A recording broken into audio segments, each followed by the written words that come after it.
ஓம் ஸ்ரீ வராகி தாயே போற்றி. எனது அன்பு குழந்தையே, நான் என்ன செய்தேன்? என் வாழ்வில் ஏன் இவ்வளவு கஷ்டங்களும் வலியும் வேதனைகளும் என்னை ஆக்கிரமித்து கொண்டிருக்கிறது?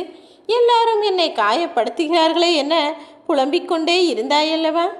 எது சரியாக நடக்கவில்லை என நீ கவலைப்பட்டு காத்திருந்தாயோ? நீண்ட நாளாக உன் எதிர்பார்ப்பும் வருத்தமும் வேதனையும் எதற்காக இருந்ததோ அது எல்லாவற்றையும் சரியாய் சிறப்பாய் செய்து முடித்து இன்று உனக்கான வெற்றியை உன்வசமாக ஒப்படைப்பதற்காக தான் உன் வராகியம்மா நானே உன் இல்லம் தேடி வந்துவிட்டேன் என் செல்லமே. இத்தனை நாட்களாக உன் மனதில் நீ பட்ட காயமும் வேதனைகளும் நான் பட்டதற்கு சமம்தான். அதனால்தானே அதை இப்போதே தீர்த்து வைத்து உனக்கான சந்தோஷத்தை அளவில்லாமல் கொடுக்க வந்து விட்டேன். நீ வாழ்க்கையில் முன்னேற வேண்டும் என நினைக்கும் போதே சில கடினமான சோதனைகள் வரத்தான் செய்யும். அதே போல உனக்கு கஷ்டத்தை கொடுப்பவர்களும் நீ முன்னேறிவிடக் கூடாது என கெட்டெண்ணம் படைத்தவர்களும் கூட உனக்கு எதிரில் வந்து வந்து போவார்கள். ஆனால் அவர்களுக்கு தெரியாதல்லவா உனக்கு பின்னால் நான் இருக்கிறேன் என. உண்மை என்னவென தெரியாமல் உன்னை கஷ்டப்படுத்தியவர்கள் எல்லாம் இப்போது அதற்குரிய தண்டனையை பெறப்போகிறார்கள். நீ கவலை கொள்ளாதே. உனக்கு துணையாய் இருந்த நான் இப்போது எல்லா விஷயங்களையும் உனக்கு சிறப்பாய் செய்து முடித்தும் கொடுக்கப் போகிறேன். விதியால் நீ பட்ட கஷ்டங்களை நினைத்து கலங்கியதெல்லாம் போதும். இப்போது உன்னை ஒரு வைரமாய் இந்த உலகத்திற்கே ஜொலிக்க வைத்து காட்டப் போகிறேன். இத்தனை நாள் நீ பட்ட வலியும் வேதனையும் ஒன்றுமே இல்லை என சொல்லக்கூடிய அளவிற்கு, அத்தனையையும் நீ மறக்கக்கூடிய அளவிற்கு உனக்கான சந்தோஷங்களை மிக பெரிய அளவில் கொடுக்கதான், உனக்கான வெற்றியை மாபெரும் வெற்றியாய் கொடுப்பதற்காக தான் உன்னை தேடி வந்துள்ளேன். உன் வாழ்வில் இருந்த கஷ்டங்களும் உன் மனதில் இருந்த காயங்களும் இப்போது கரைந்து மறைந்து போகப் போகிறது. உன் வாழ்க்கையில் நீ பட்ட கஷ்டங்கள் எல்லாம் இப்போது பனிக்கட்டி போல உருகி போவதற்கான நேரம் வந்துவிட்டது என் செல்லமே. உன் வாழ்க்கையின் ஆழத்தை நீ முழுமையாய் உணர்ந்து கொள்ளப் போகிறாய். இனி நீ எதற்காகவுமே கவலை கொள்ளவே வேண்டாம் என் செல்லமே. நீ நினைத்தது போல நடந்தால் சந்தோஷப்படுகிறாய். நினைத்ததற்கு மாறாக நடந்தால் எல்லாம் விதி என குறை கூறுகிறாய். வாழ்க்கை எனும் போராட்டத்தில் இன்பத்தை தொழிற்கொண்டே இருப்பதே உன் வாடிக்கை ஆகிவிட்டதல்லவா?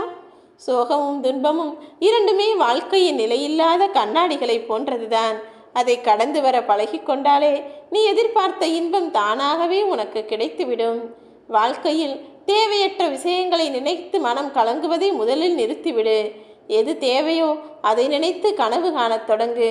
கனவை நிறைவேற்றுவதற்கான முயற்சிகளை நீ செய்தாலே போதும். வாழ்க்கை என்பது ஒரு விசித்திரமான பரீட்சைதானே.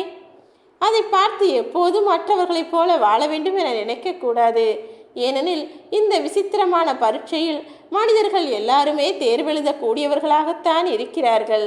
ஆனால் ஒவ்வொரு மனிதர்களுக்கும் வெவ்வேறு கேள்வித்தாள்களை நான் கொடுத்திருக்கிறேன். ஒவ்வொருவருடைய வாழ்க்கையும் வேறு, அவர்களது சூழ்நிலையும் வேறு, அவர்களது கஷ்டமும் வேறு.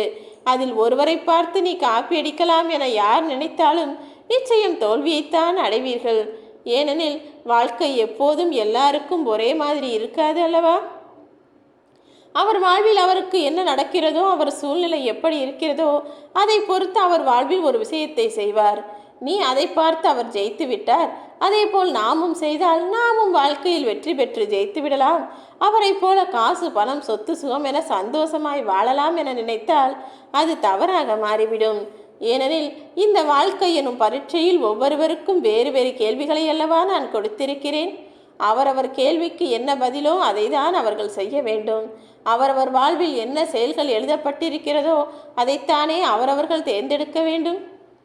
மற்றவர்களுடைய வாழ்க்கையை பார்த்து வருத்தப்படுவதெல்லாம் சரிதான். ஆனால் உன் வாழ்வில் எவ்வளவோ நல்ல விஷயங்களை நான் கொடுத்திருக்கிறேன். அதை பார்த்து ஏன் நீ சந்தோஷப்பட மறுக்கிறாய் என் செல்லமே? சந்தோஷமாக இருப்பது என்பது கூட ஒரு கலைதான். ஆனால் அதை மற்றவர்களிடமிருந்து நீ கற்றுக்கொள்ள முடியாது. நீதான் உனக்குள் இருந்து சந்தோஷத்தையும் மகிழ்ச்சியத்தையும் வெளிக்கொணர வேண்டும். வாழ்க்கையில் பிரச்சனைகள் என்பது கடிவாளம் போடாத குதிரை போல எல்லா பக்கமும் நிறைந்திருக்கிறதே. எல்லா பக்கம் போனாலும் எனக்கு தடையும் தடங்கல்களும் தான் வருதே என வருத்தப்பட்டு கொண்டே இருக்காமல், இதுவும் கடந்து போகும், எல்லாம் என் வராகி அம்மா பார்த்து கொள்வார் என என் மீது பாரத்தை போட்டுவிட்டு வாழப்பார். உன் பிரச்சனைகள் எவ்வளவு தூரம் போகிறது என நான் பார்த்து கொள்கிறேன் என தைரியமாக நீ இருந்தாலே போதும். குறைந்தபட்ச துன்பம்தான் வந்துள்ளது என நீயே அதை பார்த்து சமாதானம் அடைவாய் என் செல்லமே. இப்போது உன் மனதில் என்ன வருத்தம் இருந்தாலும் சரி, எவ்வளவு வேதனைகள் இருந்தாலும் சரி, அத்தனை பாரத்தையும் என் பாதத்தில் வைத்துவிடு. நீ அமைதியாக செய்யக்கூடிய பிரார்த்தனையின் மூலமாகவே நீ வாழுகிற வாழ்க்கை முறையினை நான் கட்டாயமாய் சரி செய்வேன். உன் பாவ வினைகளெல்லாம் குறைந்து போய், கர்ம வினைகளெல்லாம் காணாமல் போய், பிரச்சனையின் கடிவாளத்திலிருந்து நான் உன்னை மீட்டெடுப்பேன் என் செல்லமே. தேரிலிருந்து அச்சாணி கலன்று விழுந்துவிட்டால் தேர் எப்படி ஏற்ற இறக்கத்தோடு உருண்டு ஓடுமோ, அப்படித்தானே உன் வாழ்க்கையிலும் ஏற்ற இறக்கங்களும் பிரச்சனைகளும் துன்பங்களும் உன்னை சூறையாடி மேலே கீழே ஏற்றி இறக்கி வேடிக்கை பார்க்கிறது. நீ ஆனால் கவலை கொள்ள வேண்டாம். தேரில் அச்சாணியே இல்லை என்றாலும் அந்த அச்சாணியாக உன் வராகியம்மா நான் வந்து நிற்பேன். அதாவது உன் வாழ்வில் இருக்கக்கூடிய ஏற்ற இறக்கங்களை சரி செய்து, பிரச்சனைகளை எல்லாம் முறைப்படுத்தி, எல்லாவற்றையும் உன் நன்மைக்காக மாற்றி, நேரான பாதையில் உன் வாழ்க்கை வண்டி செல்லும்படி நான் செய்வேன். சின்ன சின்ன நீரோட்டங்கள் எல்லாம் ஒன்று சேர்ந்து கடலில் போய் கடைசியில் கலக்கிறதல்லவா? அதே போல உன்னுடைய எல்லா வேதனைகளையும் பிரச்சனைகளையும் ஒன்றாக சேர்த்து கடலில் காணாமல் போகச் செய்வேன். நீ என் மீது வைக்கக்கூடிய நம்பிக்கையும் பக்தியும் மட்டும் எனக்கு போதும். நீ முழு மனதோடு என்னை வணங்குகிறாய். உனக்கான நல்லதை நான் செய்வேன் என என் மீது நம்பிக்கை வைத்துக்கொண்டே உனது எல்லா வேலைகளையும் கடமைகளையும் பொறுப்புகளையும் செய்து வருகிறாய். அப்படி இருக்கும்போது உன் அம்மாவாக இருக்கக்கூடிய நான் எப்படி உன்னை ஏமாற்றுவேன்? உன் வாழ்க்கையில் பல இடர்கள் இருந்தபோதும் கூட மற்றவர்களிடம் சிரித்து கொண்டும் உள்ளே வெறுமையோடும் நீ வாழ்ந்து கொண்டிருப்பது எனக்கு தெரியும். கலங்காதே என் செல்லமே.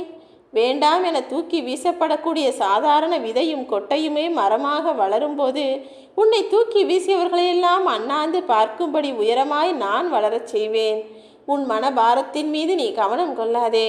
என் அருட்பார்வையால் உன் மனதிற்குள் இருக்கக்கூடிய கஷ்டங்களையெல்லாம் கரைத்து உனக்கான சந்தோஷத்தை கொடுப்பதற்காக நான் வந்துவிட்டேன். எதிலெல்லாம் வெற்றி பெற காத்திருந்தாயோ, எந்த வெற்றிக்காக நீ உழைத்தாயோ, எவ்வளவு முயற்சிகள் செய்து நீ எல்லா விஷயங்களையும் செய்தாயோ, அது எல்லாவற்றிற்கும் பலனாகவும் பரிசாகவும் நீ எதிர்பார்த்த வெற்றியை நான் கொடுக்கப் போகிறேன். நீ எதிர்பார்த்த கல்வி வெற்றியாக இருந்தாலும் சரி, வேலையில் முன்னேற்றமாக இருந்தாலும் சரி, குழந்தை வரத்திற்காக என்னிடம் தவம் இருந்த என் குழந்தையே, எல்லா விஷயங்களையும் உனக்கு நான் செய்து கொடுப்பேன். திருமண வரத்திற்காக காத்திருக்கும் என் அன்பு பிள்ளைக்கு நல்ல துணையையும் அமைத்து கொடுக்கத்தான் போகிறேன். எல்லா விஷயங்களையும் உனக்கான வெற்றியாக உன் கண்களில் காட்டப் போகிறேன். உன்னுடைய கண் பார்த்தே வேண்டுதல்களை வைத்தேனே வராகியம்மா, நீ என் மனம் பார்த்து வேண்டுதலை நிறைவேற்ற மாட்டாயா என கேட்ட உனக்காகவே உனது எல்லா வேண்டுதல்களையும் நிறைவேற்றி உன்னை சந்தோஷமாய் வாழ வைக்கப் போகிறேன். இந்த மண்ணில் என் பாதம் பட்டுவிட்டது. நான் உன் வீட்டுக்குள் வந்து குடியேறி உன் எல்லா விருப்பங்களையும் நிறைவேற்றுவதற்கான காலமும் வந்துவிட்டது. இனி எல்லாமே உன் விருப்பம் போல நிறைவேறும். உனக்கான சந்தோஷங்களை உன்வசம் ஒப்படைப்பதையே நான் பொறுப்பாய் ஏற்றுக்கொண்டுள்ளேன். நல்லதே உனக்கு செய்வேன். ஓம் வராகி.